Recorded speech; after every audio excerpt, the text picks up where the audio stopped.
Hiya Jane, really good session on the weekend. Hope you found the chipping lesson helpful. Just going to run through now a couple of things we discussed from the session. Setup was looking very, very good. Just want to make sure that we don't get too close, i.e. our feet aiming too far to the right of target. What that's going to do now is cause you to sort of flick the club face in an attempt to try and square it up and get the golf ball working more towards the target. So once you've got our feet sort of lined up parallel, or if anything's slightly left of target, the sensation we want to try and create now is the sort of Y position that you create with the arms and the club, like so.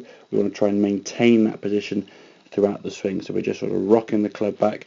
The pendulum now sort of comes from up here rather than down in the wrist. If we look at your swing on the left, the club is going back an awful long way, quite a lot of wrist hinge here, and because you felt you had too much wrist hinge, you can see it's almost leaning back to try and sort of get underneath the golf ball, dropping your head down to try and scoop underneath it, and we see catching top of the golf ball and the wrist at the point of contact now sort of breaking down and a bit of a scoop there with that bottom hand.